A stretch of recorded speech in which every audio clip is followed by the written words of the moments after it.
Amado, Deus o use poderosamente, viu? Amém, pastor. Obrigado aí, mais uma vez, pelo carinho, o convite. Alegria de estarmos juntos de novo aqui e ver tantos aí já com suas Bíblias, canetas, anotações. Irmão Feliciano, os demais pastores, alegria de tê-los, né? Estarmos juntos aí. Eu vejo aqui, pastor Abdoral, me lembro, 98, eu tinha 14 anos, hoje eu tenho 38, então você já vai calculando aí. Na porta da Igreja Central de Cacoal, ele chegou e me olhou, só me olhou assim e me disse assim: Você já, você já foi comportou? E eu não lembro se foi nessa data ou se foi depois, quando eu voltei do colégio. E eu disse, não. Ele disse, você tem que comportar. O pastor Gondi mencionou de comportagem aí no testemunho aí dele. Você tem que comportar. E eu na hora, né, ali, ouvi isso dele, era o presidente lá em Rondônia, Acre. Depois saí para comportar, pastor Abdoral. Comportei 24 férias da minha vida. E a comportagem foi uma das faculdades que eu fiz, formou aí a estrutura para a gente servir a Deus no ministério com vontade, com força, com garra, família. Isso é maravilhoso. Hoje meu filho está com 17 anos, já é o comportor. Isso é bom, né? Vai ser pastor também, graças a Deus. Então, esse ambiente da sala é muito bom. Você vê pessoas de lá de trás que nos influenciou na vida, né? Com uma fala, às vezes, pastores que nós trabalhamos juntos aqui, pastor Paulo aqui, pastor professor nosso com pastor Gondim, pastor Wagner, nosso colega aqui de ministério pertinho, aqui no mesmo campo aqui. Isso é muito bom. Os daqui e os do YouTube também, que já são lá uma multidão lá, quanta gente ali assistindo, acompanhando, escrevendo.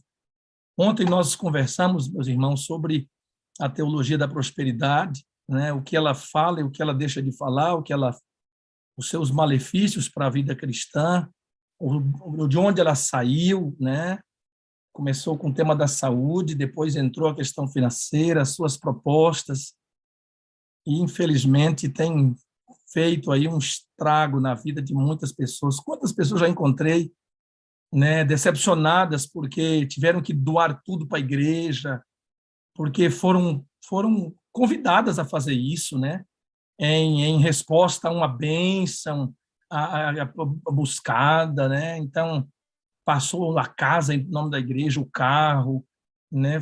Fez empréstimo bancário para dar como oferta, e aí a falta da compreensão do tema bíblico sobre o que Deus de fato pede, sobre o tema dos dízimos, o tema das ofertas, leva as pessoas pela a ignorância da falta do conhecimento, né, da palavra de Deus, errarem. A Bíblia diz: meu povo erra por falta de conhecimento. Quantas pessoas frustradas já vi assim, né, tendo essa experiência amarga, gente que até foi à frente e processou líderes, igrejas para recuperar seu dinheiro, porque depois se sentiram lesadas, né, enganadas, como nós lemos ontem, né, o Emporel Maia ali, o empório fazendo comércio de vocês. Que coisa, né? É uma realidade hoje constante aí no mundo cristão, infelizmente.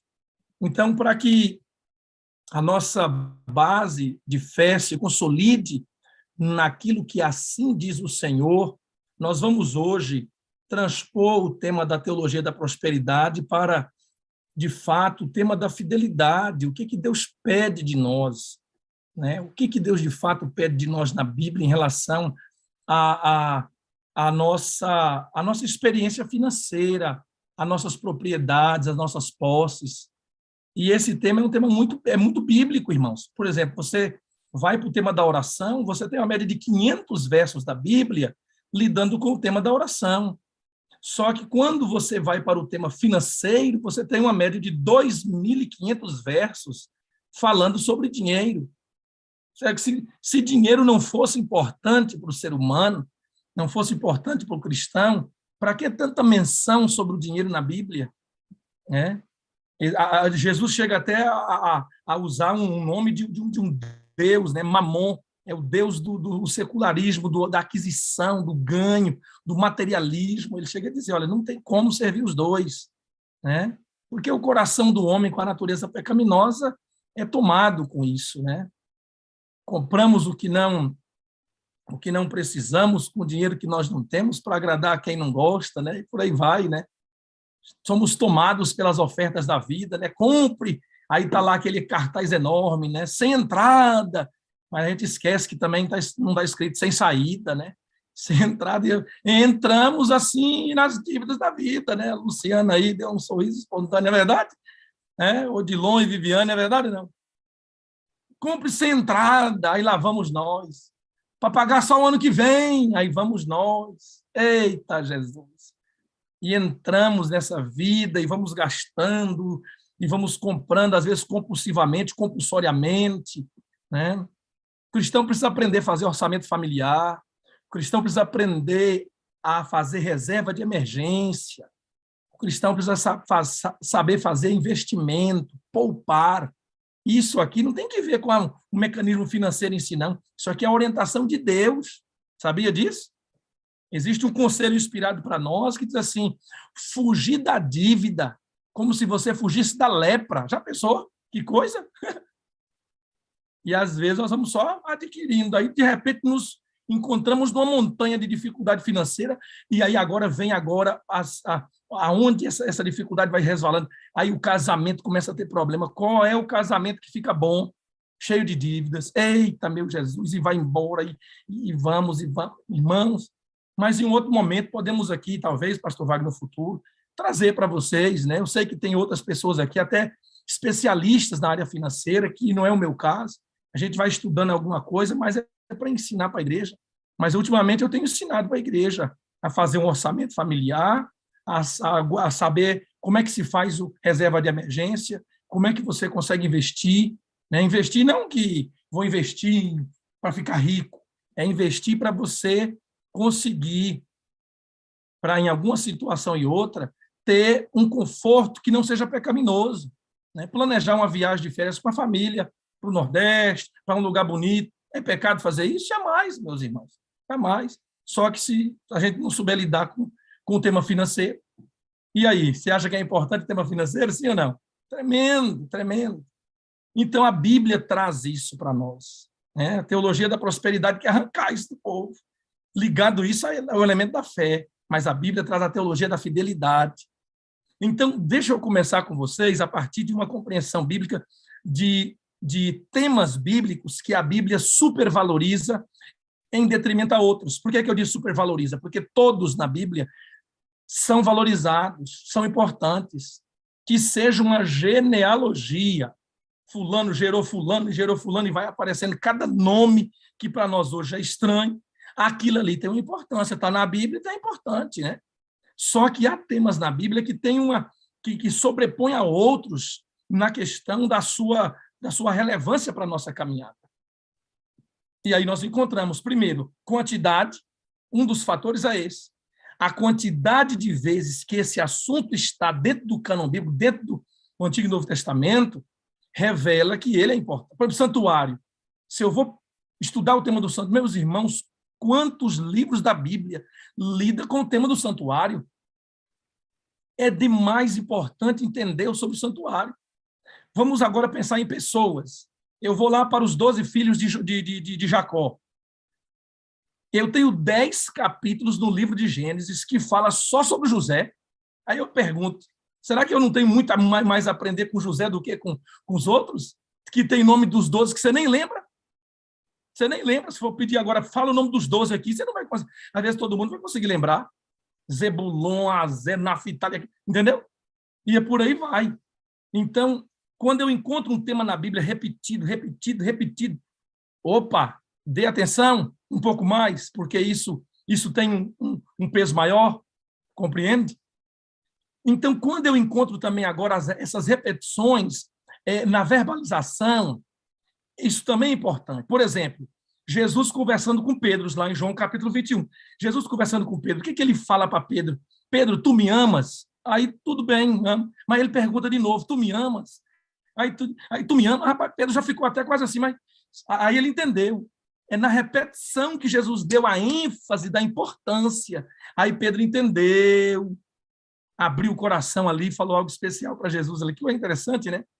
Aí você vai para o tema, você vai para o campo da profecia, você tem na profecia, meus irmãos, algo tremendo. você tem uma profecia que fala 2 tempos, um tempo, metade de um tempo, 42 meses e 1.260 dias. Mas é a mesma coisa, está repetido, só que agora com elementos diferentes. Aí você vai para Apocalipse, 7 trombetas, 7 selos, 7, e vai por aqui, e 7 igrejas. Por quê? Porque está enfatizando períodos de tempo semelhantes à repetição. Então, eu quero abrir a mensagem com vocês hoje a partir do elemento da repetição. Quando a Bíblia ela está repetindo algo de valor, vamos entender isso hoje. Começa comigo em Deuteronômio, capítulo 16, por favor. Aliás, a maioria aí, pelo menos os que eu vejo aqui, mais de 800 aqui no Zoom, quase 1.000 aí, viu, pastor? Aqui no Zoom, e os do YouTube também, estou vendo um monte de caneta. Então, seria interessante agora você anotar todos. Nós vamos estudar 3 blocos de texto da Bíblia, 3 blocos, tá bom? 3 blocos. É bem didático, nós vamos trabalhar com vocês aqui hoje. Eu tenho aqui um material para poder projetar, eu vou até evitar por enquanto, porque eu quero ficar no... A gente usa a ideia do PowerPoint, né, irmão? Então, pastor Gondim, eu vou ficar mais no Power hoje. Isso aqui é o Power. Aí lá tem o Point. Então, vamos ficar vamos ficar na palavra mais tempo do que no PowerPoint ali, porque ali também é didático. Mas vamos para a Bíblia. Então, Deuteronômio, capítulo 16, verso 16. A gente vai começar a ver agora outros versos. Você já vai abrir depois em Êxodo 23 e depois em Êxodo 34, porque vai falar a mesma coisa, está repetindo o texto. Veja, se é o apóstolo, se é Moisés quem escreve o Pentateuco, por que tem que estar repetindo tudo isso aqui? Tá? E uma coisa interessante. Então, está aqui, ó. 3 vezes no ano, todo varão entre ti aparecerá perante o Senhor, teu Deus, no lugar que escolestes. Aí vem agora qual que era o momento que ele tinha que aparecer. Festa dos pães ázimos, na festa das semanas e na festa dos tabernáculos. Então, rapidinho aqui, antes da gente concluir o verso, só para você entender, havia 7 santas convocações para o povo de Israel. 7. Eu levantei a mão, então tem que ser assim, né? 7 santas convocações. Deus os ordenou que todos viessem em 3.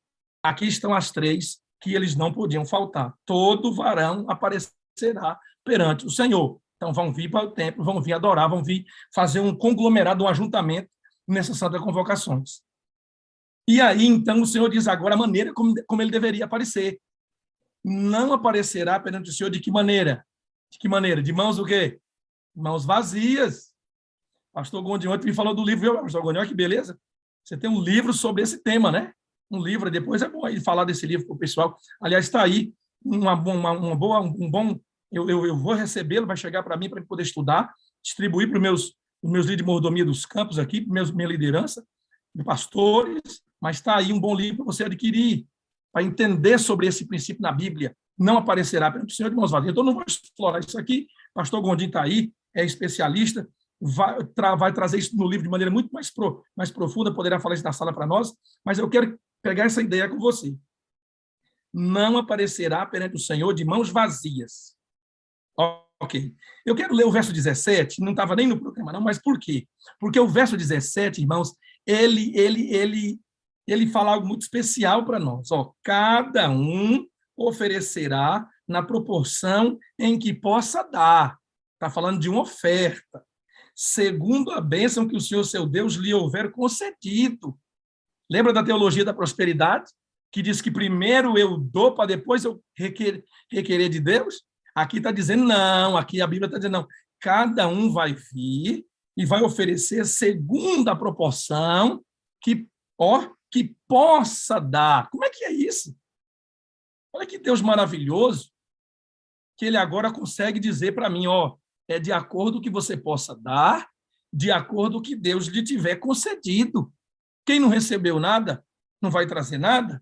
A gente vai entender isso. Será que pode alguém não trazer nada porque não recebeu nada? O primeiro verso diz, não venha de mãos vazias, falou as festas, então vem comigo para Êxodo 23. Vamos para a Bíblia, irmãos. Bíblia, Êxodo 23, para a gente ir para o nosso terceiro verso, segundo verso desse primeiro bloco. Verso 14. Agora, veja bem, O que esse verso está dizendo para nós? Aqui já agora não repete o nome das festas, mas fala das 3 festas. Êxodo 23, 14. 3 vezes no ano me celebrareis festa. Guardarás... Aí está falando o nome das festas, assim, festa dos pães ázimos, e tal, como te ordenei no tempo apontado do mês Abib. Aí agora diz o motivo. Eu não me recordo se lá em Deuteronômio falou o motivo, mas aqui está dizendo: no mês de Abib, porque nele saíste do Egito. Ninguém aparecerá perante mim de mãos vazias. Lá atrás, no primeiro verso, disse que eu deveria vir não de mãos vazias, trazendo uma oferta de acordo com o que eu pudesse dar, todavia, de acordo com o que o Senhor me tivesse concedido. Agora, aqui em Êxodo 23, 14, já está dando para mim um motivo pelo qual eu devo trazer essa oferta. A ordem é a mesma. Não venha de mãos vazias. E agora acrescenta uma razão. É no mês de Abib, porque nesse mês vocês saíram do Egito. Olha, o que esse comando, essa ordem, está tentando me lembrar? Deus me tirou do Egito. Egito simboliza a perdição. Eu fui libertado, liberto, fui salvo.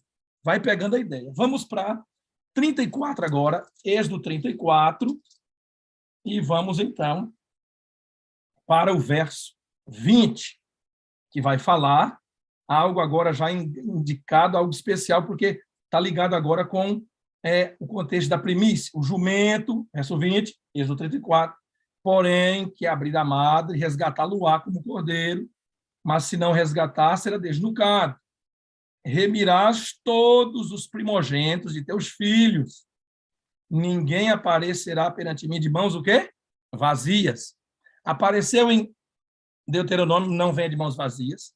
Apareceu em Êxodo 23, não venha de mãos vazias. E apareceu em Êxodo 34, não venha de mãos vazias. Percebeu a repetição? Se você ler o verso 18, vai dizer assim, ó, guardarás as festas, na mesma coisa, né, as festas, e vai dizer também, porque no mês de Abib saíste do Egito.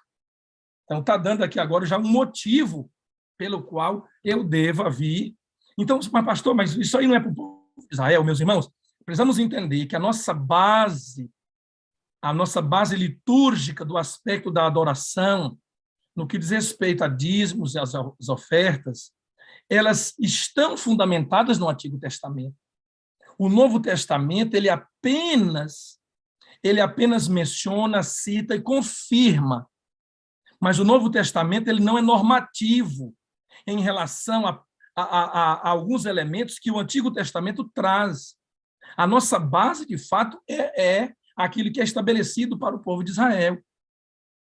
Entende? Então, é daqui que nós tiramos a nossa compreensão da teologia, da nossa fidelidade com Deus, no aspecto dos dias. Por exemplo, olha um detalhe interessante. É interessante que temos dificuldade de entender que o sábado é antes de Moisés, mas a Bíblia diz que porque diz que Abraão, no capítulo 26 de Gênesis, verso 5, guardou as leis, os mandamentos do Senhor. E o sábado aparece em Gênesis, lá na criação. Então, o sábado é antes. Então, se dizer que o sábado é do judeu para não guardar, não vale, porque a Bíblia diz que ele é antes. Agora, o interessante é que a Bíblia diz que o dízimo também é antes. Se o sábado é do judeu, mas embora não é do judeu, é antes, o dízimo também é. Agora, que interessante. O dízimo, então, se eu vou entender que eu vou guardar o sábado, porque ele não é do judeu, ele é antes do judeu, o dízimo eu devolvo, porque não é de Moisés, é antes de Moisés. Abraão devolve o dízimo para Melquisedeque. Aí depois vem Jacó. Olha que coisa interessante. Então, entender que eu não vou guardar porque é do judeu, não, é antes. Tal como o sábado é anterior, o dízimo também é anterior. Compreende? É anterior. Então, isso é interessante a gente entender, porque nós não podemos dar desculpa para não seguir a palavra de Deus. Então, aqui nós temos os 3 versos que clarificam para nós algo muito importante. Não aparece de mãos vazias. Agora, a pergunta é, por que não aparecer de mãos vazias? por que nós não podemos aparecer de mãos vazias? Essa é uma boa pergunta. Nós vamos agora para o nosso segundo bloco de textos, vamos para Levítico, capítulo 5, e ali nós vamos ficar nesse segundo bloco de texto para a gente entender um pouco mais sobre esse elemento, ok? Não aparece de mãos vazias, traga uma oferta. Agora, olha só como que Deus faz. A gente vai responder, então, logo em seguida, essa pergunta aí. Por que não vir de mãos vazias? E como é que é estabelecido esse padrão agora, uma vez que a Bíblia já falou lá atrás, conforme propôs, conforme a bênção que o Senhor tiver concedido. Então, em Levítico capítulo 5, eu encontro aqui uma misericórdia tão maravilhosa de Deus, distinguindo o tipo de oferta em relação à classe social. Olha o verso 6, por exemplo. Que coisa interessante. Como sua oferta, Levítico 5, verso 6, pela culpa, pelo pecado que cometeu, trará ele ao Senhor do gado miúdo uma cordeira ou uma cabrita como oferta pelo pecado. Assim o sacerdote, por ele, fará expiação pelo seu pecado. Uau! Eu estou aqui vendo Deus dando uma ordem.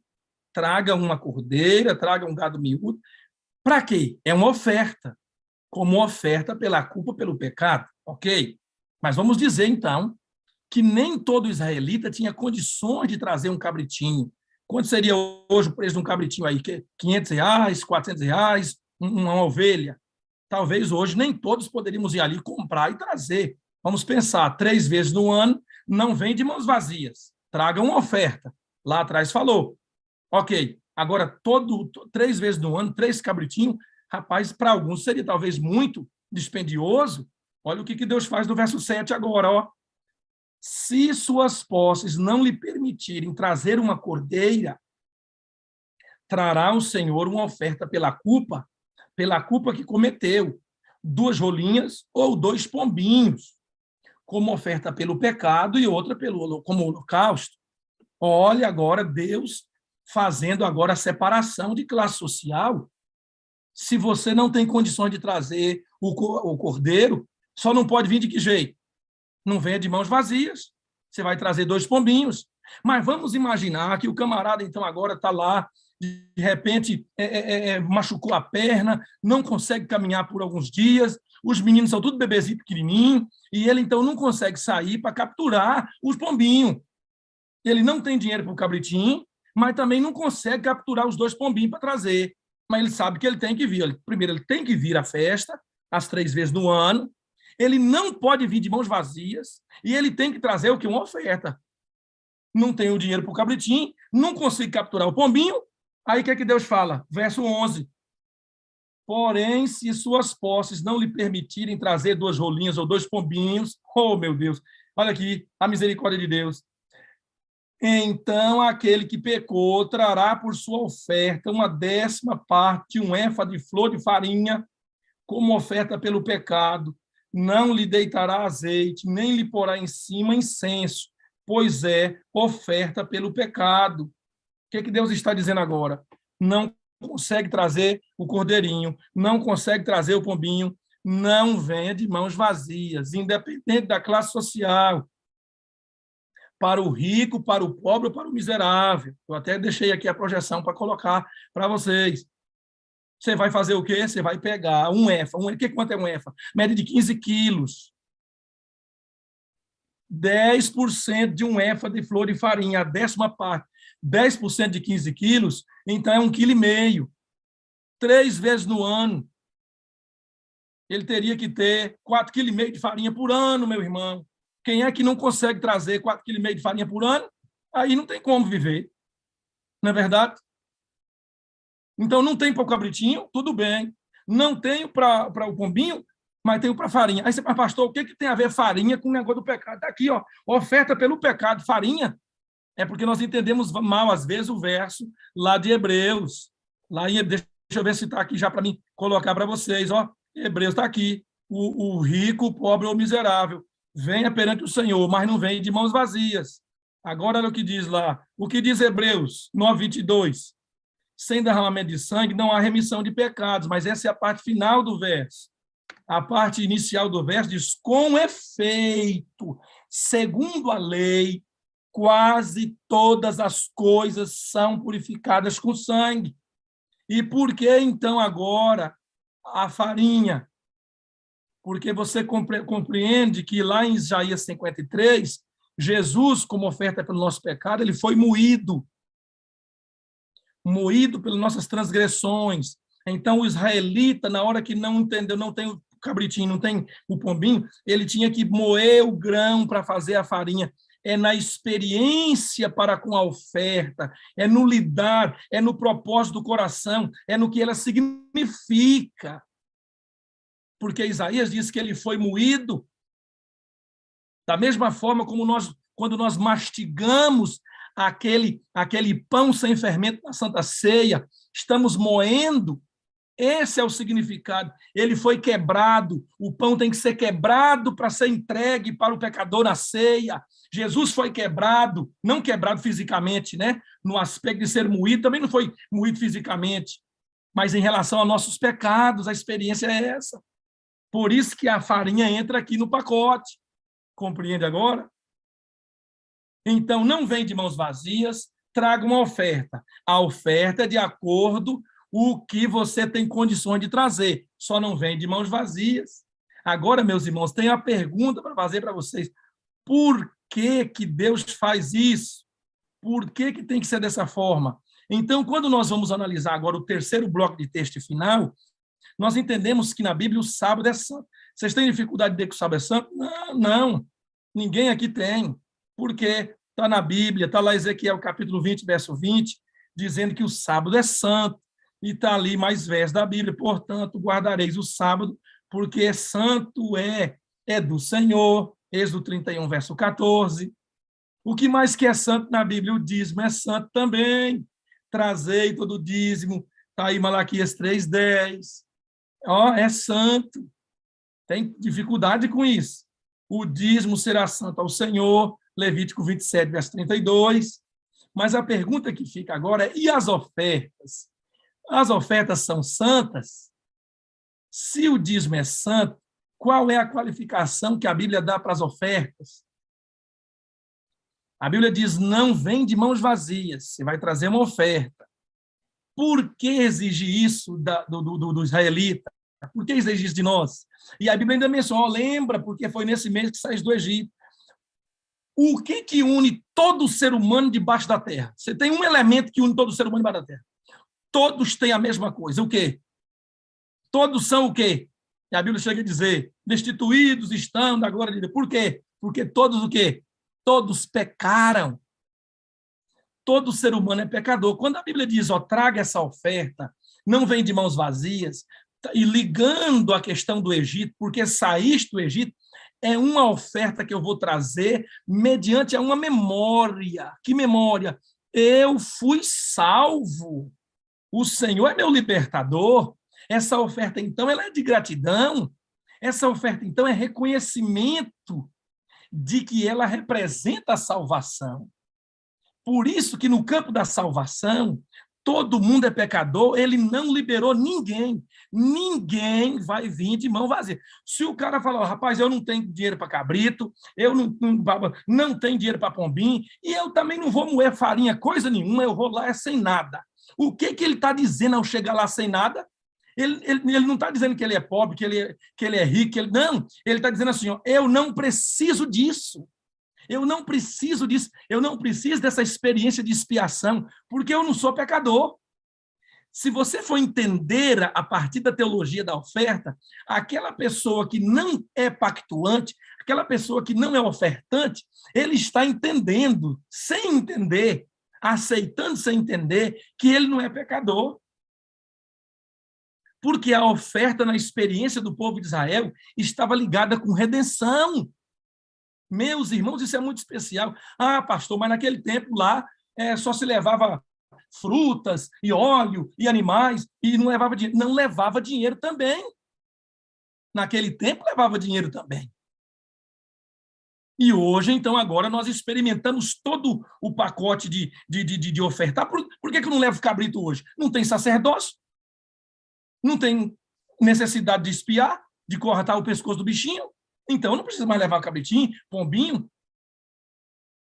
Entende? Não tenho mais santuário. Então, agora, por não ter santuário, não tenho mais que ofertar, a pergunta é, quando o santuário saiu, você deixou de ser pecador? Não. Ué, então, se a oferta no antigo Israel ligava o crente com a experiência de ser pecador, pelo fato agora de ter sido resgatado do Egito, de ter sido salvo, e ligava ele com a experiência da salvação, a pergunta é, acabou o santuário, mas a experiência da salvação continua? Eu ainda sou pecador e eu desenvolvo uma experiência de salvação com a pessoa de Cristo. Então, significa que ninguém hoje, nenhum cristão hoje, está liberado de não ser ofertante. Irmãos, isso é muito especial, porque, tecnicamente, irmão Flávio está aí do lado da... Acredito que a esposa me permite, vai que eu erro, né? E Odilon, Letícia, Luciano, Irma. Na mente de muitos hoje é muito claro entender que o dízimo é minha obrigação. Porque, e de fato é mesmo, eu chego a dizer que dízimo é mandamento, e não tem como discutir isso. E eu estou com o livro Conselho sobre Mordomia, e está escrito aqui, é parte, página 105, é parte da obra do Senhor, do pastor, ensinar que os que aceitam a verdade, mediante seus esforços, a trazerem dízimos ao tesouro, como testemunho de que reconhece sua dependência de Deus. Os recém-conversos devem ser plenamente esclarecidos em relação ao seu dever, no devolver o seu que lhe pertence. Aí conclui assim, ó, o mandamento de devolver o dízimo é tão claro que não há sombra de desculpa para desatendê-lo. Ó, aqui está dizendo que é mandamento. Se você ler lá os versos finais do capítulo 27 de Levítico, quando fala do estabelecimento de levar o dízimo, diz assim, estes são os mandamentos do Senhor. Ó, então, agora, por que eu não tenho dificuldade, ou a maioria não tem dificuldade com a experiência de dizimar, entendendo que é mandamento, mas temos dificuldade com a experiência de pactuar e de ofertar? Porque é plano de Satanás que nós não entendamos o valor da oferta no aspecto espiritual. Porque Satanás não tem prazer que o crente se considere salvo na pessoa maravilhosa de Cristo Jesus. Satanás não tem planos que o cristão experimente uma salvação vivida na redenção pela pessoa de Cristo. Por isso, a ideia de ofertar está diminuída na cabeça do crente. Então, o dízimo, 10%, e a oferta? A oferta quando der, a oferta quando eu puder, a oferta é uma moedinha aqui. Daqui a pouco eu volto para falar dessa ideia da moedinha, entendeu? Na nossa cabecinha, o pacto, irmãos, ele é bem menor do que o dízimo. Quando que, na verdade, agora vamos, por favor, comigo na Bíblia, entender qual é o valor da oferta. Eu disse a vocês, o dízimo é santo, o sábado é santo. E a oferta? Não, pastor, a oferta não é santa. Vamos para a Bíblia? Eu vou provar para você que a oferta não é santa mesmo, não. Vamos para a Bíblia? Por favor, então, comigo, entender o que é a oferta. Passe uma página, Levítico, capítulo agora 6, e vamos para o verso 25. Sábado é santo, dízimo é santo, mas a oferta não é santa, irmãos. Eita, pastor, como é que não é? Não é? Não é santa, não. Olha o que diz a Bíblia. Fala, verso 25 de Levítico, capítulo 6. Fala a Arão e a seus filhos, dizendo, esta é a lei da oferta pelo pecado. No lugar onde se imola o holocausto, se imolará a oferta pelo pecado perante o Senhor. Coisa o quê, irmãos? Santíssima. Olha agora o verso 29. Todo varão entre os sacerdotes a comerá. Coisa santíssima é. Olha o capítulo 7, verso 1. Esta é a lei da oferta pela culpa. Coisa santíssima é. Capítulo 14, vai lá, verso 13, abre a Bíblia. Então imolará o cordeiro no lugar que se imola a oferta pelo pecado, o holocausto do lugar santo, porque quer a oferta pela culpa, quer a oferta pelo pecado, são para o sacerdote, são coisas santíssimas. Por favor, eu disse que quanto mais repete, mais importante é. Ezequiel 42, abre tua Bíblia, meu irmão, abre tua Bíblia, Ezequiel 42, verso 13, o que está falando aqui, pastor? Ezequiel 42, verso 13. Eu já vou lendo, viu? Vai achando que eu já vou lendo. Então o homem me disse, as câmaras aqui é o lugar de depósito do norte, as câmaras do sul, que ficavam no templo, que estão diante da área separada, são câmaras santas. Ou seja, o lugar onde se deveria colocar os dízimos e as ofertas lá para o povo de Israel, o lugar é santo. As câmaras santas são em que os sacerdotes que se achegam ao Senhor comerão, onde depositarão as coisas santíssimas, isso é, oferta de manjares, oferta pelo pecado, oferta pela culpa, o lugar, porque o lugar é santo. Aqui diz que o lugar é santo, mas qual é a qualidade da oferta? Santíssima.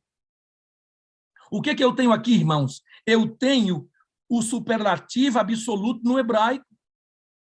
Quando Isaías viu o Senhor, Isaías capítulo 6, ele usou o superlativo no hebraico. Santo, santo, santo, kadosh, kadosh, kadosh. Quando eu vou para o santuário, eu tenho agora kadosh, rekadoshim. O que é isso? Santo dos santos, que é o lugar, o terceiro compartimento do templo. E agora eu tenho a terceira forma de falar do absoluto no hebraico, santíssimo. Santo, santo, santo. Santo dos santos, santíssimo. Por isso que o superlativo absoluto do hebraico é usado para Cristo, Rei dos reis, Senhor dos senhores. Entende? Só que agora a pergunta é por que a Bíblia está dizendo que o dízimo é santo, porque você não encontra a Bíblia falando que o dízimo é santíssimo. Por que a Bíblia fala que o sábado é santo? E por que a Bíblia fala que a oferta ela é santíssima?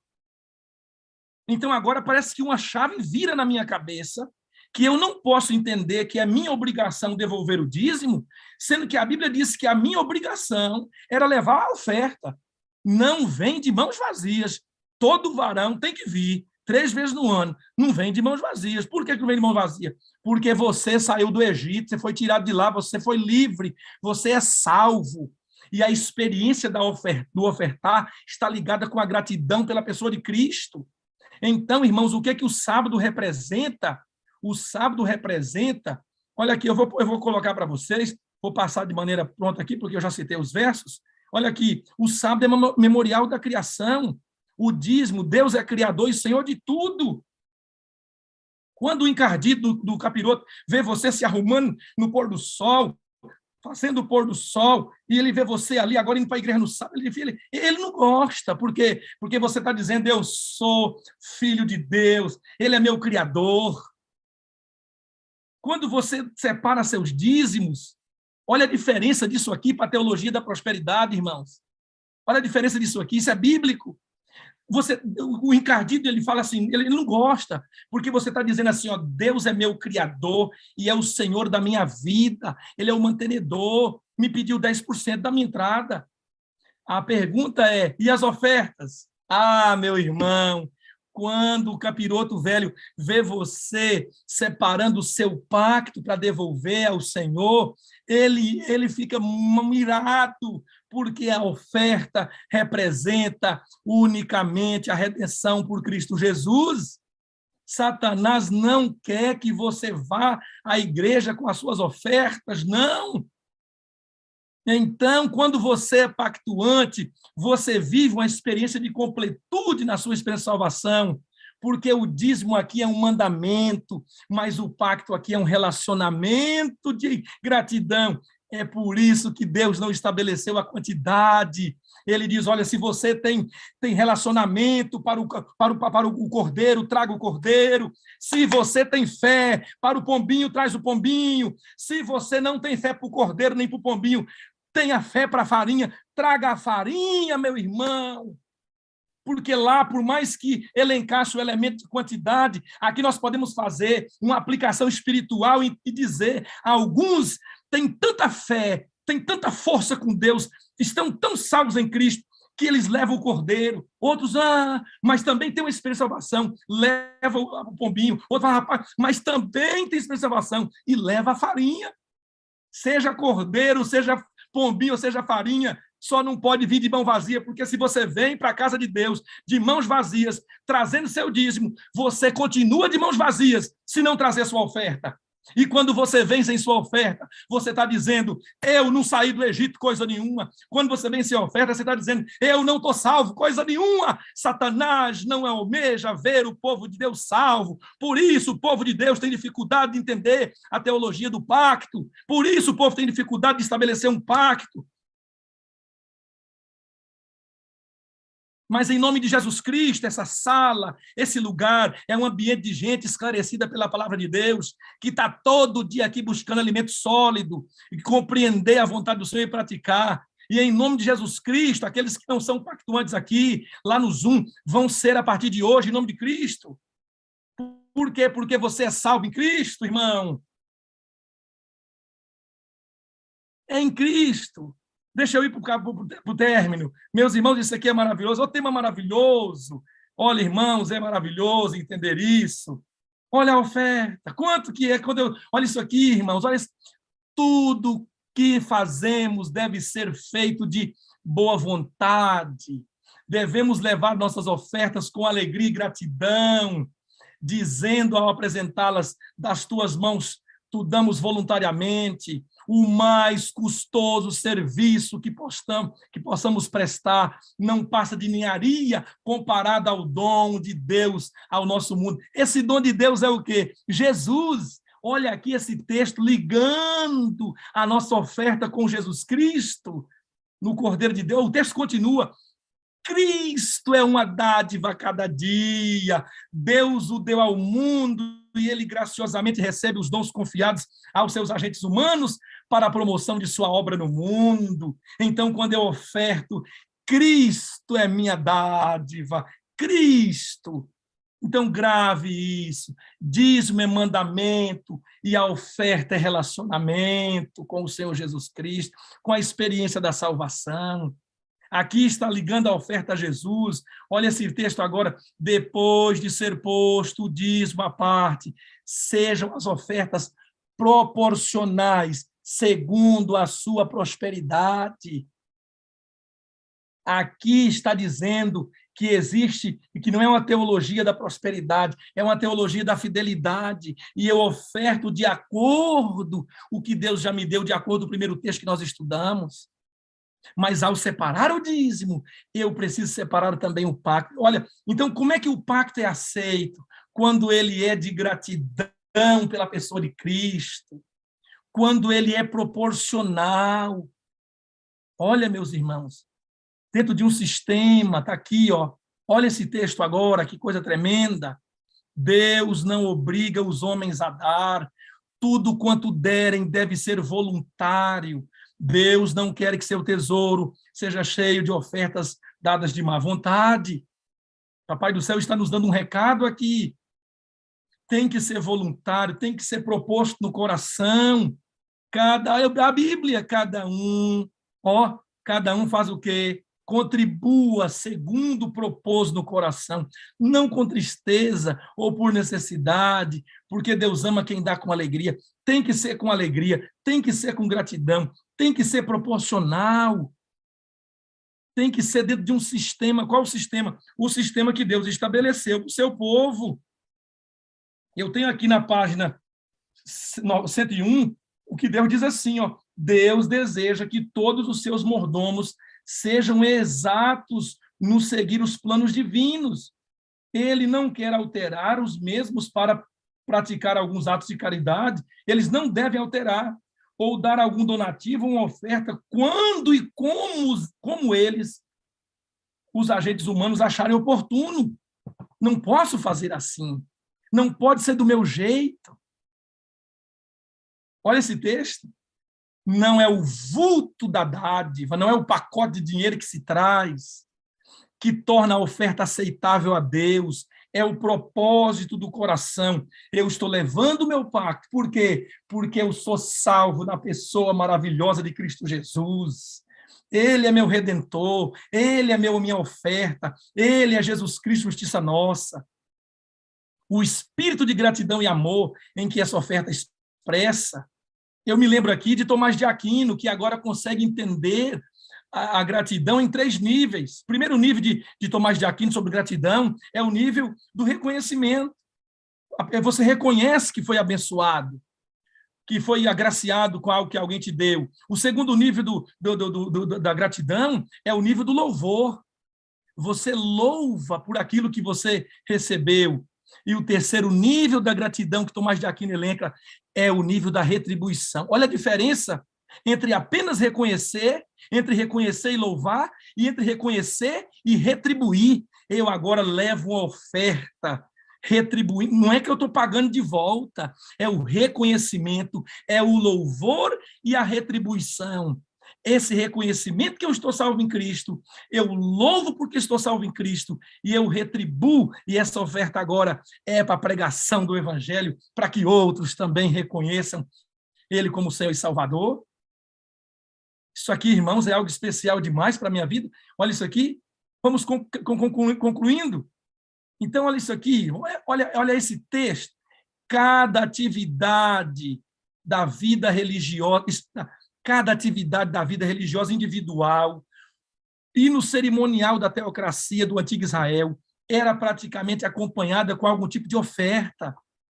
Cada uma expressava uma experiência espiritual particular do adorador. O texto continua, nessa ligação com cada aspecto da vida, fosse em momento de pecado, doença, impureza, ocasião de alegria, perdão, gratidão, fartura, nascimento de um filho, ou nas festas de fraternidade, caridade, eventos oficiais, as ofertas retratavam a experiência espiritual do povo de Deus. Isso aqui é muito forte. A pesquisa feita com os que saíram da igreja, irmãos, 94% dos que saíram da igreja nunca haviam dizimado. Se nunca haviam dizimado, quanto menos pactuado. Essa é a experiência dos que se apostatam. Não tinham experiência de salvação, não tinham liga de salvação, não dizimavam, não pactuavam. Que experiência trágica. Agora é uma experiência, uma pesquisa feita com aqueles que, fiéis nos dízimos, fiéis no pacto, pelo teólogo com doutorado em estatística, Robert McIver. Dr. Robert fez essa pesquisa em 5 países no mundo, em 5 associações do mundo, e ele também fez aqui no Brasil, lá em São Paulo, em Campinas. Os membros fiéis a Deus nos dízimos e no pacto eram os membros fiéis da comunhão diária com a Bíblia, tinham um momento de oração diário, estudavam a lição todo dia, estavam, olha, irmãos, que coisa tremenda, presentes na escola sabatina e guardavam o sábado de pôr do sol a pôr do sol. Que coisa tremenda! Ou seja, a experiência na fidelidade provoca outros campos da caminhada com Jesus, também na fidelidade. Então, eu gostaria de terminar trazendo à memória de vocês essa ideia da retribuição. Meus irmãos, isso é muito forte. Olharmos para a vida cristã e entendermos, então, agora que Deus me convida a participar e onde a minha experiência de salvação alcança outras pessoas por meio da oferta, por meio de um pacto. Quando é que a minha oferta é aceita, pastor? Quando ela é com alegria, quando ela é com gratidão, quando ela é proporcional, quando ela é sistemática. O que é sistemática? É dentro de um sistema. O sistema que Deus estabeleceu, quando ela é contínua. Ganhei R$100, se o dízimo é 10, qual é o pacto? 2, 5, 8, 10. Então, se todo mês ganhar, se toda semana ganhar R$200, toda semana se pactua. A Bíblia não menciona vir a Deus de mãos vazias, não trazendo dízimo. A Bíblia menciona vir a Deus de mãos vazias, retendo a oferta. E agora deixa eu ajudá-los, irmãos, a entender como é que essa oferta ligada à salvação melhora a minha adoração com o Papai do Céu. Esse não é o tempo de Deus ter na igreja doadores. Não, irmãos, não. Deus não está buscando doadores. Deus está buscando adoradores. Existe doador e existe adorador. Quem é doador? Doador é aquela pessoa que chega lá desavisada, no culto e tal, senta lá. Aí agora, então, gente, vamos comprar um ar-condicionado. Aí ele vai, abre a carteira e coloca lá R$50, R$30, 20, 10, 5. Ou então, no momento da adoração, está lá passando ali, recolhendo os dízimos, as ofertas, o que ele faz? Ele abre a carteira, tira lá R$10, R$20, coloca lá. Agora tem nota de 200, não tem? Imagina que o camarada tem lá na carteira dele uma nota de 200, uma de 100, uma de 50, uma de 20, uma de 10, uma de 5, e uma de 2 e algumas moedas. Quem é o adorador ou o doador, ou o crente que chega lá, sem ter planejado ofertar, porque ele não tem hábito de ofertar, ele não é um pactuante, chega lá na igreja, desavisado, está lá cantando, aí entrou para provar e vende, aí agora ele vai lá, opa, peraí, vou dar uma oferta aqui. Aí ele abre a carteira e olha aquele monte de nota, 100, 200, 50, 20, 10, 5. Aí ele fala, não, vou dar 200. Quem é que faz isso? Não é planejada. Não é planejada. O que é que ele faz? Ele pega de 2. Diz que as ofertas, as notas se encontraram, né, para conversar. Vamos colocar 200 no pacote, já está lá, né? A de 200 falou, e aí, vocês estão andando por onde? Porque eu só ando para o exterior. Só ando em casa de câmbio. Porque eu sou muito poderosa. A de 100 falou, eu não sou tão poderosa assim também, mas vou na casa de câmbio, mas vou também no shopping, vou em loja de joia, vou em lugar caro. Boa. A de 50 falou assim, eu não sou como vocês, não. Eu ando no supermercado, eu ando também no shopping de vez em quando e tal. A de 20 falou, eu vou na feira, porque feira eu estou batendo legal lá na feira. A de 10 falou, olha, eu vou na feira, eu vou na quitanda da vizinha, eu vou na farmácia.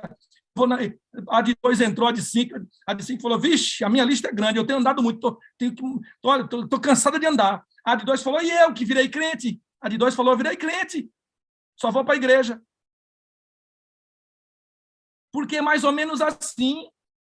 Se a oferta não é proporcional, não é de gratidão, não é do coração, não é com alegria, não é planejada, não é pacto, na hora só sai a de 2, só a crente. A de 200 vai para o churrasco do domingo, vai para o carro não sei do quê. Por quê? Porque é assim que fazemos. A minha pergunta é, Deus é nosso flanelinha? Porque eu estou acostumado a pegar as moedas e a notinha de 2 lá na porta do carro e dar para o flanelinha que guarda meu carro no estacionamento.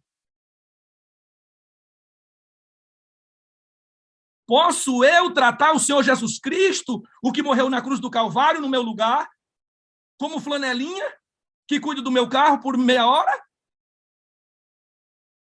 Não é oferta, meu irmão. O que você tira da carteira na hora não é oferta, é doação. Guarde para você, a tomar seu sorvete. A oferta que Deus aceita na palavra de Deus, ela é bíblica. Ela representa Jesus Cristo. Ela tem que ser proporcional, ela tem que ser com gratidão, tem que ser planejada. Se ora sobre essa oferta. E agora, então, leva essa oferta para a casa do Senhor, juntamente com o dízimo. E ao devolver, você diz, Senhor Jesus, aqui está o meu coração, aqui está uma oferta que representa a minha salvação na pessoa de Jesus Cristo, a oferta maior da minha vida. Então, ali você adorou, coisa maravilhosa. Quantas vezes estou ali na plataforma, olhando para minha esposa enquanto a salva está passando, e eu a vejo colocando aquele envelopezinho com o seu pacto, com o seu dízimo, e ela está chorando enquanto coloca, porque está adorando. Quantas vezes em casa, no pôr do sol, separamos esse valor, esse percentual estabelecido, e a orarmos, nós nos emocionamos. Outro dia meu filho me liga e fala, papai, eu fiz um desenho aqui para um amigo, um cartão aqui para ele escrever para a namoradinha dele. Ficou bonito, me mandou a foto. Papai, ele quis que me pediu, quanto que eu cobro dele? Eu falei, meu filho, pelo cartão aí, né? Coisa linda, de 800 a R$1.000 eu cobraria, que o artista é meu filho, né? Eu tenho que valorizar. Falei para o meu filho, falei, isso aí agora você tem que dar um desconto para o menino, vai que ele não tem esse dinheiro todo, porque o desenho ficou bonito, o menino é cheio de dom. Aí ele falou, nossa, pai, é sério? Eu falei, agora dá um desconto bom para ele, seja generoso com ele. Eu imaginando, irmãos, que meu filho ia vender o papel para o menino por R$10, R$15, que é um papel, desenhou no papel, toma lá, escreve a cartinha para a namorada. Aí ele me liga de tarde e fala, papai, tá aqui, ó, me mostrou um pacote, R$215, papai. Ele me pagou pelo papel. Eu falei, tome. Ô, meu Jesus, resolveu minha vida. Vai pintando, meu filho. Vou comprar papel. Você vai resolver minha vida desse jeito. Vai pintando que eu estou bem. Aí, beleza, né? Veio embora no recesso, abriu a carteira, aquele monte de notinha lá dentro. Eu digo, e aí, meu filho, o que vai fazer com esse dinheiro? Ele diz, não, fazer não, já fiz. E o que você fez? Ele diz, primeiro tirei 10% de dízimo. Depois eu tirei 10% de pacto. Eu digo, e aí começou a gastar, não foi? Falou, não. Separei uma terceira oferta de gratidão a Deus pelos dons que Ele me deu. É isso, meus irmãos. É isso. Eu falei, meu filho entendeu, graças a Deus. Eu devolvo o dízimo, eu separei o pacto, e eu agora separei uma oferta a mais, papai, de ingratidão a Deus pelos dons que Ele me deu. Ele é um pregador, ele é um evangelista, ele é musicista, saxofonista, ele é um artista, e vai ser um pastor da minha igreja, louvado seja Deus. Então, meu filho entendeu, eu quero que você entenda. Não trate Deus como flanelinha. Se a teologia da prosperidade está dizendo, traga tudo, tem que ser tudo, traga a casa, traga o carro, para você ser abençoado, eu não posso agora ir para o outro lado e entender que a teologia da fidelidade me exime de não dar nada e vou todo dia para a casa de Deus de mão vazia. Não, irmãos, não. Existe dízimos na Bíblia e existe um pacto na Bíblia. Então, em nome de Jesus Cristo, eu termino fazendo um apelo a você. Seja um pactuante. Estabeleça. Se você já é um pactuante, renove hoje seu pacto. Pastor, eu tenho que aumentar? Não disse aumentar, eu disse renovar. Renovar significa você, se Deus toca seu coração para aumentar, aumenta. Se não, você diz, hoje eu renovo a minha vida, a minha salvação em Cristo, eu renovo. O meu pacto é 7%. Senhor, eu vou continuar sendo fiel ao Senhor, devolvendo 7% de pacto. Senhor, é 10%, eu vou continuar. Renova no seu coração, porque você saiu do Egito e o seu destino é a Nova Jerusalém. Você é guardado, cuidado, amado e salvo por Jesus. Ele não cuida só do seu carro como flanelinha, ele cuida da sua vida. Que Deus te abençoe e que essa mensagem alcance o coração de todos que a escutam, que sejam pactuantes, porque pactuar é uma experiência linda de salvação. Por isso o pacto é santíssimo, porque ele representa Jesus Cristo, o mais lindo dom que o céu nos deu. Por isso a oferta é santíssima. Quantos entenderam? Levante suas mãos. Quantos aceitam em nome de Jesus? Escreve no chat. Eu aceito, pastor, vou ser pactuante, vou renovar meu pacto, porque já sou, vou continuar fiel ao Papai do Céu.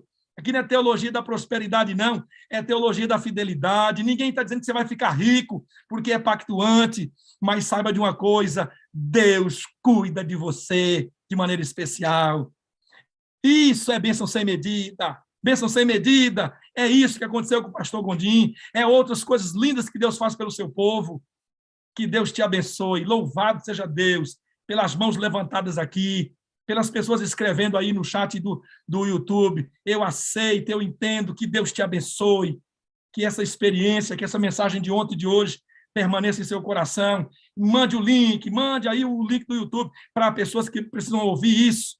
Que você e sua igreja, amigos pastores, tenham essa experiência maravilhosa. Um povo saudável, um povo feliz, caminhando na luz do Senhor. Que Deus seja louvado por isso. Amém e amém. Amém. Pastor Wagner, vem para cá, senão eu continuo. Vamos continuar um pouquinho. Eu tenho uma pergunta para fazer para o senhor aí, aproveitar esse momento dessa abordagem que trata de um assunto tão delicado, né, pastor? O trato com o dinheiro. Ele é tão delicado, mostra ser delicado porque ele provoca um apego muito grande, né? Sim. Mais do que outras coisas, né? Guerras são feitas por causa do dinheiro, pessoas são mortas por causa do dinheiro, enganadas, ludibriadas, né? Você vê a política hoje em nosso país, de uma forma geral no mundo, um cano de corrupção exatamente pelo poder encantador que o dinheiro tem, o poder que ele traz, né? E o dinheiro é um problema, né, pastor? Porque se você tem pouco, é problema. Se tem muito, é problema também. Então, tem que saber administrar esse menino. E aí a sala, pastor, ela tem a ênfase na busca pelo batismo diário do Espírito Santo por reavivamento e reforma. O que o dinheiro tem a ver com a busca do Espírito Santo, pastor? Afinal de contas, é dinheiro, né? Eu vou buscar o Espírito Santo, ele vai mexer nisso?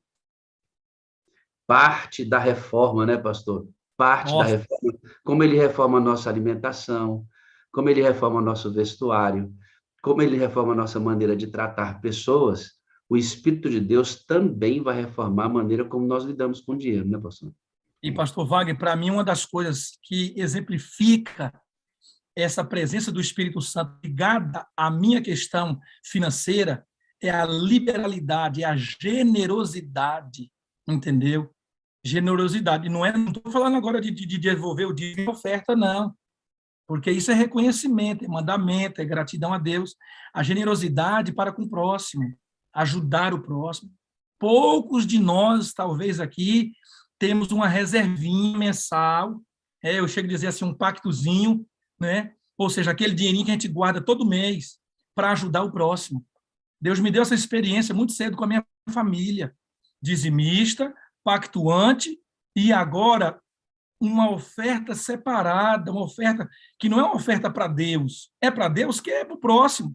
Quem faz para Jesus, faz para quem faz para o próximo, faz para Jesus. Mas todo mês aquele dinheirinho é separado. Se naquele mês alguém precisou, tome, vai para você. Se passou 2 meses, não precisou, já acumulou. O outro agora vai receber mais.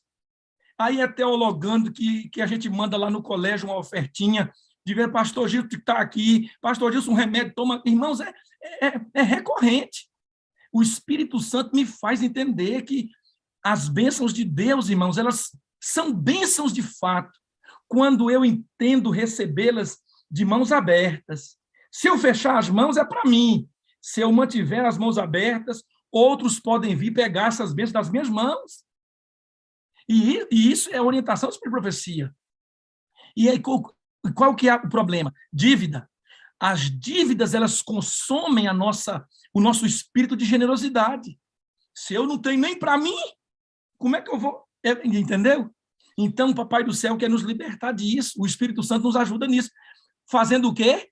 Na hora de comprar. Opa, essa semana saí com a minha esposa, e a gente indo para a loja, ela falou, não, dá o balão, pode voltar. Vamos, volta. Quando eu falei para ela, nós íamos comprar um ar-condicionado para o nosso quarto. Vocês percebem que eu estou meio aqui suadinho, né? Estou na sala. É Brasília, o clima é bom, mas passamos uma calorada danada. Falei, o ar é desse valor, a instalação fica aí R$700. Ela falou, não, volta. Aí evitamos de comprar, porque íamos ter que gastar quase R$3.000. Ela falou, não precisa não. Se a gente faz essa dívida e compra mais uma coisa e outra, daqui a pouco eu não consigo mais tirar o dinheirinho, não. Eu fiz um voto para o Papai do Céu. Todo mês, valor X vai ser destinado para ajudar alguém. Eu já fiquei, foi 6 meses sem ter que tirar, porque eu fui adiantando, vai chegando, toma. Não, vou te dar o do mês que vem também, toma. Daqui 6 meses à frente eu já tinha dado essa oferta. Agora, são poucos que temos esse hábito de separar um valorzinho por mês. Isso aqui é para ajudar um carente, um necessitado. Às vezes esse dinheiro está dentro do carro comigo. Ninguém pediu, ninguém chamou, ninguém consultou, está lá esse dinheirinho lá. Aí vem a pessoa lá no sinal, lá no semáforo, aí às vezes, meu irmão, toma aqui. Outro dia a mulher falou, me encontrou com as crianças no colo lá dentro de uma feira e tal. Eu falei, eu estou sem dinheiro. Um Pix, eu fui na hora e tomo um Pix para ela, metade do valor da ofertinha. Ela foi embora numa alegria que... Eu falei, mas é o meu pacto com o Papai do Céu. Todo mês, isso é uma alegria para o meu coração, para a minha família. Todo mês, nós ajudamos financeiramente alguém. Todo mês, aqui em casa. Meus filhos aprenderam isso. Pastor, então, o Espírito Santo é isso, pastor, nos ajuda nisso. É que nessa reorientação espiritual, pastor, em que a gente recebe o batismo do Espírito Santo todo dia, as coisas ficam invisíveis e as pessoas se tornam visíveis. Tremendo. Muda a nossa maneira de nos relacionar com o outro. Então, o que Deus produz em mim é para derramar no outro. Como isto é organizado, pensar num programa financeiro assim não é um absurdo. É um absurdo para quem tem o coração nesse mundo aqui e é orientado pelas coisas. Quando eu sou orientado pelas coisas, aí fica difícil. Mas como é que eu vou comprar meu tênis assim? Como é que eu vou comprar minha camisa de marca que eu quero tanto assim? Porque ele vai no colorido do capitalismo e vai consumindo, e as pessoas são deixadas de lado. Quem tem o coração em Cristo, umedecido pelo Espírito Santo, as pessoas são visíveis e as coisas são invisíveis. Nessa, só é possível, pastor, quando existe a reorganização das prioridades na cabeça do ser humano. Tremendo, pastor. Um outro detalhe, pastor, que eu queria que o senhor nos ajudasse, é que esse dízimo e essa oferta trazida para a casa do tesouro é para o avanço do evangelho no mundo, pastor, onde nós estamos na igreja local, onde nós estamos na região do Brasil e no mundo. Nossa oferta e dízimo sobe uma estrutura organizacional muito competente que faz com que a igreja avance. Então, esse despreendimento de dízimo e oferta salva vidas, né, pastor? Exatamente. Você vê que desde a primeira inserção de alguém devolvendo o dízimo na Bíblia, já está lá. Abraão devolve para quem? Para Melquisedeque. O que ele era? Rei e sacerdote de Salém. A Bíblia, em todo o tempo, no Antigo Israel, não tem para outro lugar. Era 42 cidades foram estabelecidas por os levitas, mas era para eles tinham que vir para o templo, trazer no templo. A oferta era para o templo. Entendeu? Por quê? Porque era o ofício do ministério que era alimentado com aquele recurso. Hoje, mesma coisa, dízimos para o sustento da pregação do evangelho, aqueles que lidam com a pregação do evangelho. Isso é aceitável. Agora, é a oferta. São 3 divisões no mundo que usam o plano 60-40. Outras é separado por dia, por meses e temas, né? Mas, no nosso caso, 60-40. 60-40 dessa oferta fica para o caixa local, para o ar-condicionado, para as despesas da igreja, para, né, a energia, a água, a limpeza. 40% agora vai para as estruturas até alcançar a estrutura máxima. É maravilhoso, pastor, pensar o seguinte: se eu levar R$ 10 de pacto para a igreja, já pensou? 6 fica no caixa local da igreja, 4 vão para onde? Vai para a igreja até o último instante. Só para você ter uma ideia, um pactuante, olha só isso aqui.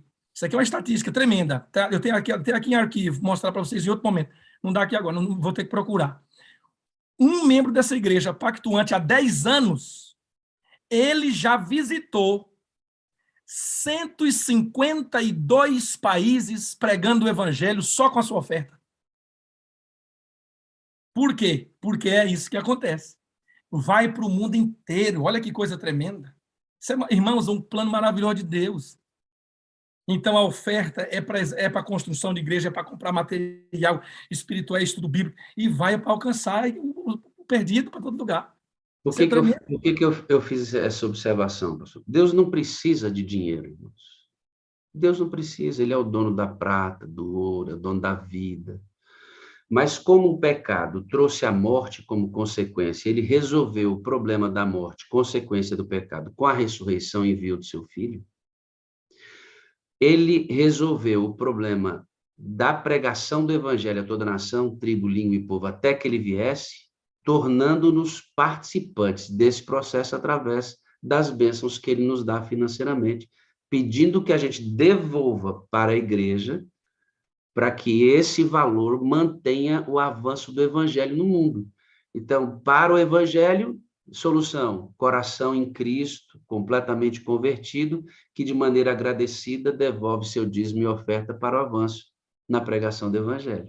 Exatamente. Então, eu gosto de mencionar só duas coisas. Primeiro, em relação a essa entrega, a essa pregação do evangelho. Como é que a gente faz? O que é o dizimista, ofertante e pactuante? Poderia usar esses termos? Eu teria que explicar. Porque ofertar e pactuar não é a mesma coisa? Sim. Acontece que existe 2 tipos de oferta. Existe a oferta que é o pacto, que é isso que a Bíblia está falando, essa oferta ordinária, planejada, vem, traz, é dessa forma, do jeito que você escolheu. É você que escolhe se é 10%, se é 15%, se é 20%, se é 5%, se é 7%, percentual. Então, isso é pacto. Deus nos quer pactuantes. Isso é adoração. Oferta de sacrifício é quando a minha igreja estabelece um programa de crescimento, de construção, de melhoria, e agora é feito ali uma campanha. Irmãos, olha, vamos comprar bancos novos. Os irmãos podem contribuir com quanto? Eu não posso pegar esse pacto que representa a minha salvação em Cristo, que é planejado, que é sistematizado, que está dentro de um planejamento geral da igreja, a Casa do Tesouro, e colocar para o caixa local, porque aí eu estou caminhando para um congregacionalismo. Eu estou agora colocando a mão. Veja bem, se eu não posso colocar a mão no dízimo, que é santo, como é que eu vou colocar a mão na oferta do pacto, que é santíssimo? Tem irmãos que eles destinam o pacto dele, desbravador, ele destina o pacto dele para construção da igreja, para a escolinha das crianças. Não, irmãos, eu tenho um seminário só sobre isso, mostrando que nós não podemos fazer isso. Agora, eu posso fazer?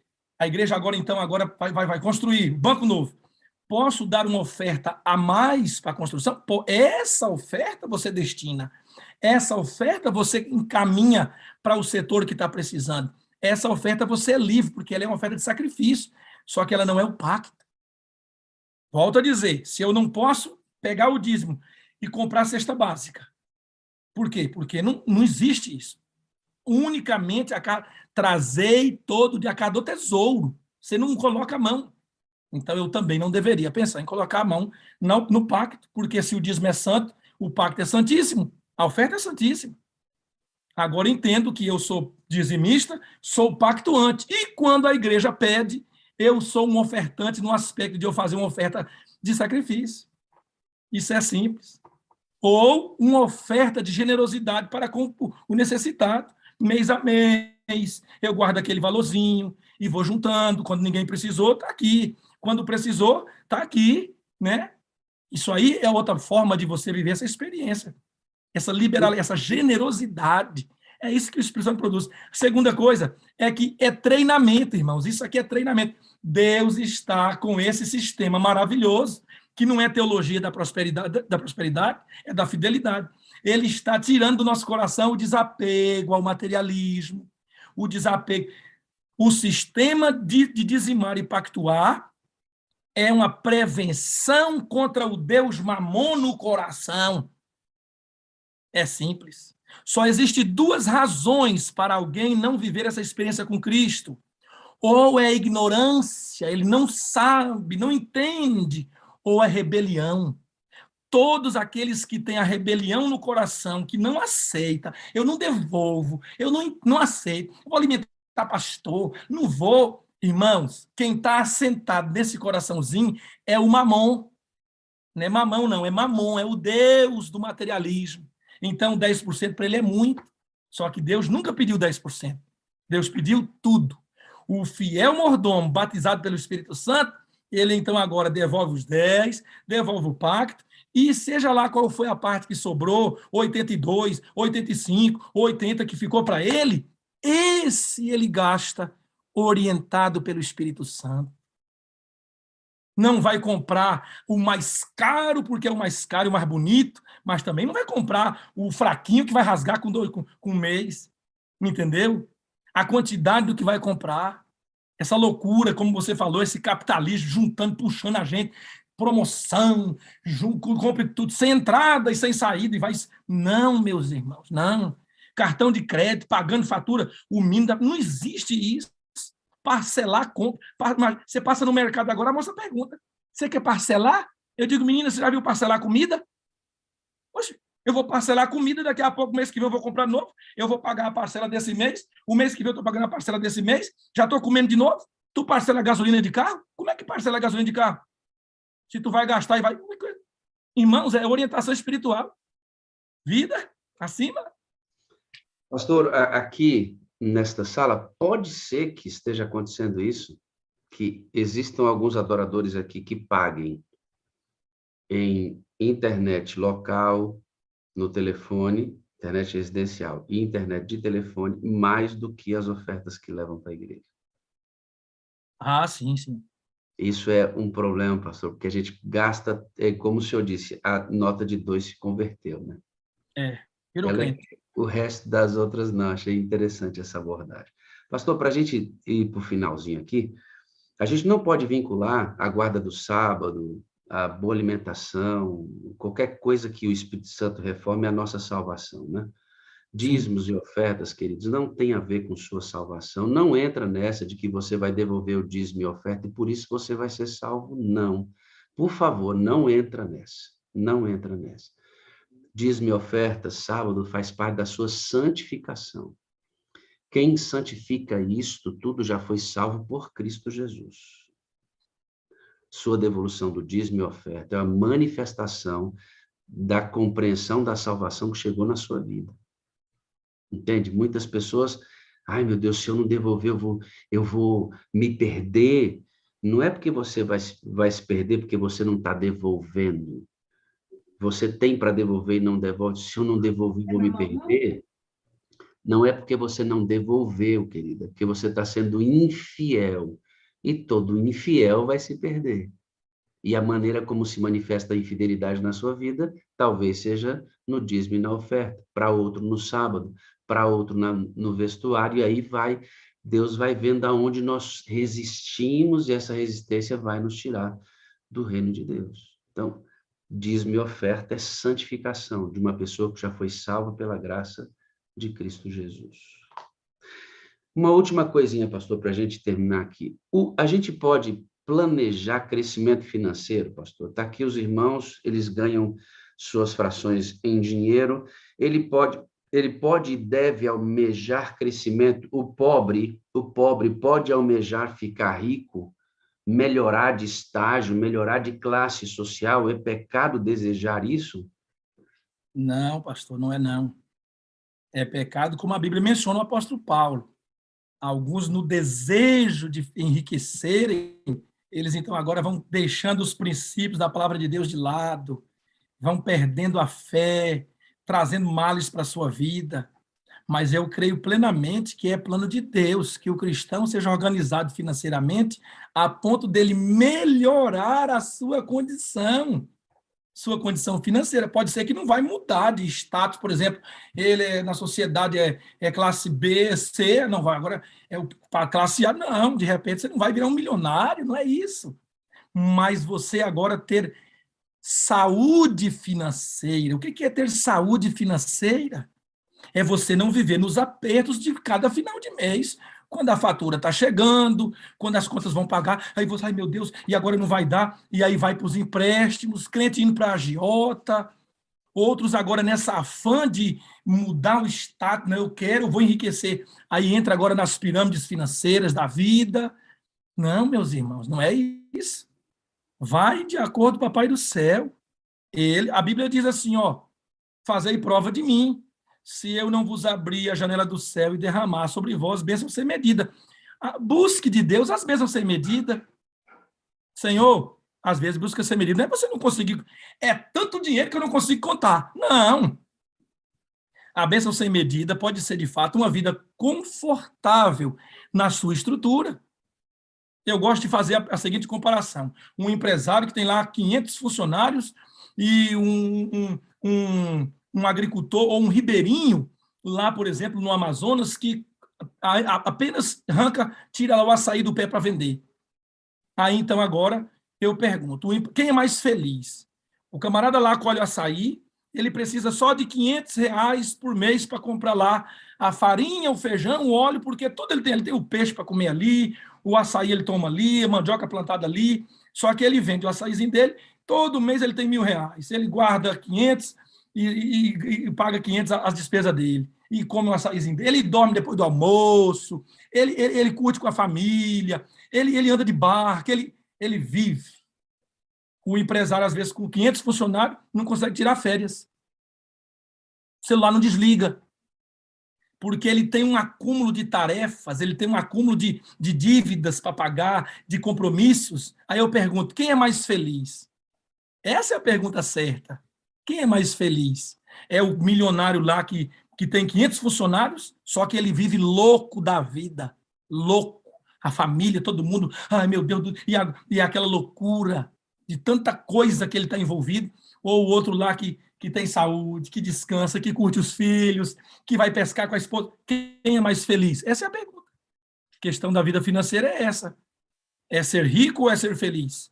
ou é ter condições de você ter vida tranquila? Vida tranquila. Papai do céu almeja. É conselho, viu? Conselho, Espírito de profecia. Uma Fazer das, poupança, né? uma das artimanhas de Satanás, pastor, é tirar a simplicidade da nossa vida. Quando ele tira a simplicidade da vida e ele nos faz acreditar que nós precisamos de coisas que nós não precisamos, aí ele arrebenta com a gente. Porque para precisar dessas coisas que a gente de fato não precisa, precisa de grana. E a gente vai colocando nisso, e a vida simples não existe mais, a devolução do dízimo e oferta fica quase impossível pelo entulho que isso causa. Então, querido, você está me ouvindo aqui? Você ganha R$200, sonha em ganhar 400. Tá bom. Você ganha 400, sonha em ganhar 800. Você tem um salário mínimo, como sonha em ganhar 3. Ou quer passar num concurso público, estuda para passar. Sabe, o crente precisa dar testemunho em todas as áreas da vida. Não significa que todos nós teremos a mesma configuração de crescimento, mas nós temos que dar testemunho. Agora, almeja essas coisas, colocando todas elas no planejamento diante de Deus. E se você estiver conseguindo galgar melhoria financeira e você percebe que Deus não está ficando para trás, é plano na sua vida. E segunda coisa, se você tem crescido financeiramente, tem percebido que Deus não está ficando para trás, mas você usa o dinheiro só para você mesmo, mesmo sendo fiel nos dízimos e ofertas, tem alguma coisa errada. Porque o dinheiro que a gente ganha tem que ajudar pessoas. Entende? Então, essas leituras são muito importantes. Problema nenhum crescimento. O problema é como eu cresço, o resultado desse crescimento em relação à minha adoração e permanência em Deus. Fica de olho nisso. E seguindo os ditames da palavra de Deus, como o pastor apresentou tão bem aqui, organizadamente para a gente. Não é, meu pastor? É isso aí, pastor. Fico feliz por esses dois temas, porque ele nos previne dessa teologia da prosperidade diabólica, não é bíblica, mas também nos ajuda a viver essa experiência de salvação na teologia da fidelidade, separando os dízimos, o pacto para o Papai do Céu, se possível, a ofertinha, ou seja, um valor que você ajude ao próximo. Quanto, pastor, isso aqui é saúde. Por que eu não falo que é saúde? Olha, uma vez eu dei uma dica. Olha, eu tive a alegria de participar, né? Deus me usou para participar da cura de depressão de 3 pessoas. 3 pessoas. Inclusive, 2 jovens e uma senhora. Uma em Rondônia, uma em Maringá e uma em São Paulo. Eu fiz a visita e nós instruímos a pessoa, falei, faz assim, vamos aqui, vamos orar assim, e faz assim. E olha, 3 curas da depressão, eu tive a alegria de... E eu testemunho disso. Para todas essas pessoas, além de um dar uma dica aqui, outra dica ali, para todas uma dica só foi igual. Qual é? Encontre alguém que esteja necessitado de algo e supra essa necessidade. Aí a pessoa ficou assim, mas pastor, o que isso tem a ver com a minha depressão? Eu disse, tem a ver com um detalhe. Você está vivendo uma questão fisiológica. Está havendo uma diminuição do hormônio do prazer, da alegria da sua vida. Por isso que a tristeza agora é uma coisa profunda, é recorrente. Então, não é espiritual, não, é fisiológico, é biológico, diminuiu isso aqui no seu cérebro. Então, o que acontece? A Bíblia fala algo muito especial sobre isso. A Bíblia diz assim, ó, é mais feliz dar do que receber. Falei, então, quando você experimenta, ou quando você vive uma experiência de doação, ajuda ao próximo, atender a necessidade de alguém, a Bíblia que foi que falou, Jesus é que disse, você vai ativar no seu cérebro o hormônio da alegria, porque a Bíblia diz, é mais feliz quem dá do que quem recebe. Então, você agora precisa procurar alguém para fazer... Você vai doar o tempo, ou vai doar o dinheiro, ou a roupa, ou o alimento, alguma coisa. Para as 3 pessoas, foi parte importante no processo da cura da depressão. Escolheram alguém para ser generosos. Olha que coisa. Para uma dessas meninas, por exemplo, lá em Maringá, eu cheguei a falar para ela, você vai anotar quantas vezes você vai ouvir a palavra obrigado durante uma semana. E na próxima semana você vai provocar intencionalmente esse obrigado. Se você ouviu 10 vezes obrigado nessa semana, semana que vem você vai ter que ouvir 30. Então, para isso, você vai ter que fazer coisa para as pessoas. Ela saiu doida, atendia um aqui, tome para cá, um copo d'água para o outro ali, e obrigado, obrigado, obrigado. Aí ela me manda uma mensagem: pastor, parei de tomar o remédio. Estou no processo de cura. Logo, logo, a depressão dela foi embora. Eu não estou aqui dizendo, irmãos, que eu sou terapeuta, por favor, psicólogos aqui. Não é isso. É que eu usei o recurso da palavra. É mais feliz quem dá do que quem recebe. Aí, quando você doa, quando você é generoso, quanta alegria no meu coração, quando alguém chega e vai, moça, você pode me ajudar? Aí eu lembro, opa, está aqui, parte daquela oferta separada, tome. Às vezes é uma nota de 20, de 30, de 50, a pessoa leva um susto, porque ela está acostumada a receber uma moedinha, mas ela não sabe que eu tenho esse princípio. Aí ela leva um susto. Oh, muito obrigado, Deus, tem gente que começa a chorar. Na maioria das vezes, essa ofertinha é colocada dentro da capa do livro missionário. Eu digo, ó, tome. Aí ela vê ali, ela, oh, aí vai o livro missionário junto. Oh, meus irmãos. Aí eu já começo a dirigir com uma alegria maior. Coisa boa. Irmãos, isso é vida. Ó, a dica. Deus abençoe vocês, pastor, a toda essa sala, mordomos fiéis do Senhor Jesus. Amém? Vamos entregar, pastor? Vamos entregar através do louvor, porque cantar consolida... É aquele de ontem, rapaz? Aquele de ontem? É, aquele de ontem. Vamos repetir aquele? Me rasgou o coração, eu aqui, Jesus. Coisa linda. Coloca aí. Me entrega o nome dele. Lindo.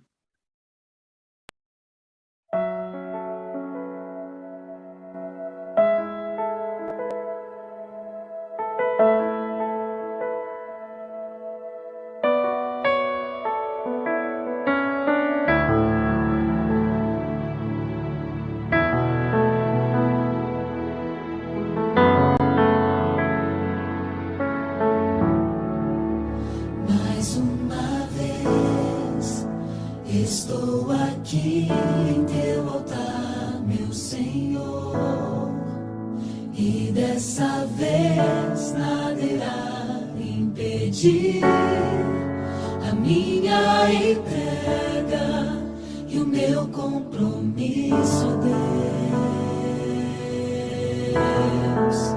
Mais uma vez, e dessa vez mais decidido estou.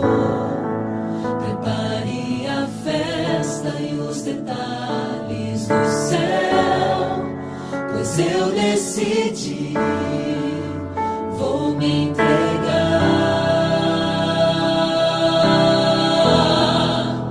e vou andar nos caminhos de Deus e aproveitar a chance que Ele me deu, e não há nada que vai impedir. Hoje eu digo, mais uma vez, estou aqui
Jesus,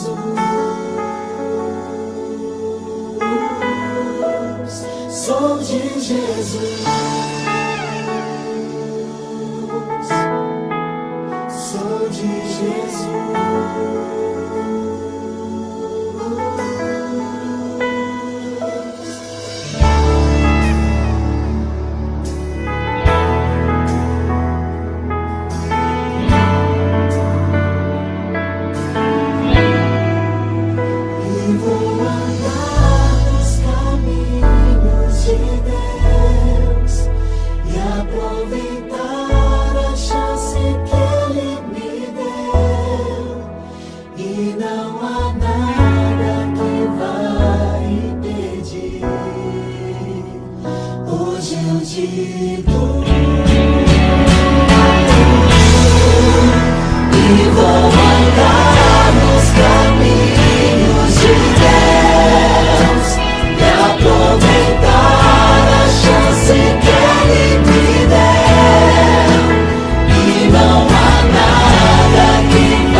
Ore aí, meu pastor. Louvado seja o Senhor, Pai querido, teu nome, porque esse hino toca profundamente meu coração, Senhor. Duas verdades ele expressa. A primeira delas é a última. Eu sou de Jesus Cristo. Ah, meu Deus, que experiência, Senhor. É imaginar que eu posso ir ao Senhor, à presença do Senhor, reconhecendo na pessoa de Cristo a minha salvação, o meu Salvador. Por isso, ó Deus, não vou de mãos vazias, Senhor. Nunca mais, em nome de Jesus, que nenhum de nós aqui possamos assim fazê-lo. Mas que mês a mês, alguns que recebem por semana, que seja como for a sua renda, ao recebê-la, tem alegria no coração de separar, é nesse ato de separar, esse reconhecimento, é que está, ó Deus, o sentimento, a obra do Espírito Santo no coração, santificando. Ellen White disse que a oferta, ela santifica o membro quando ela é colocada no altar, ali a vida dele é santificada.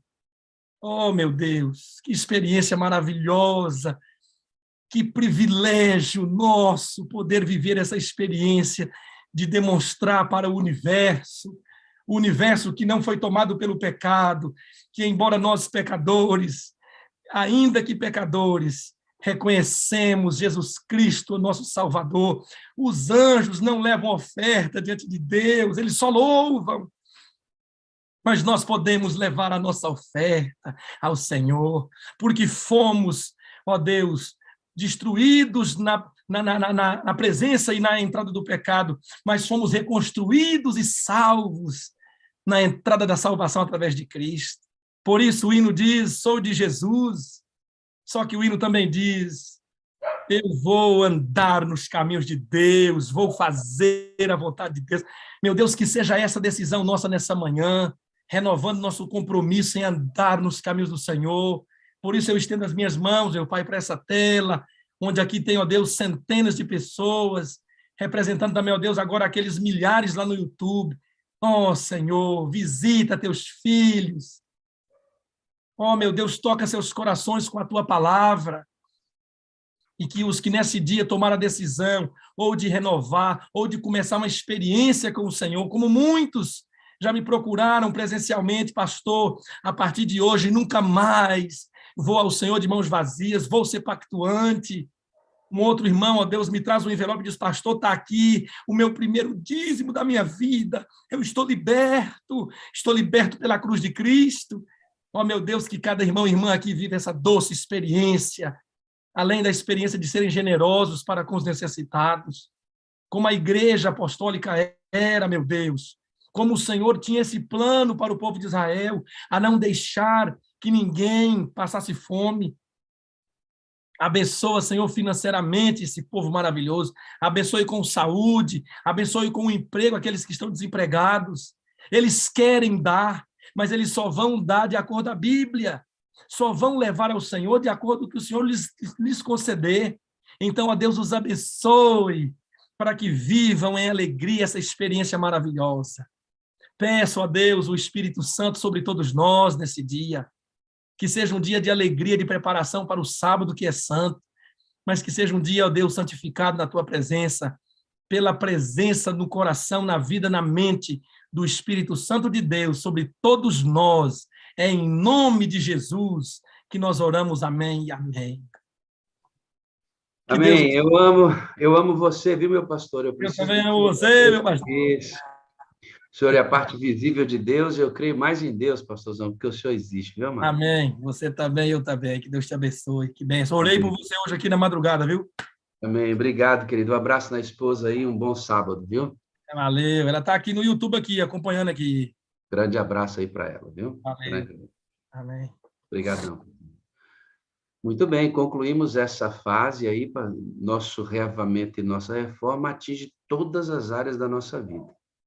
Todas as áreas, inclusive a nossa área financeira. Para fazer certo, tem o jeito certo de fazer. Não é prosperidade, é fidelidade. É bom, né, aprender? Eu acho ótimo aprender. Acho muito bom aprender. Amanhã, igreja, nosso manual de estudo na mão, estudadinho, adoração, templo à tarde.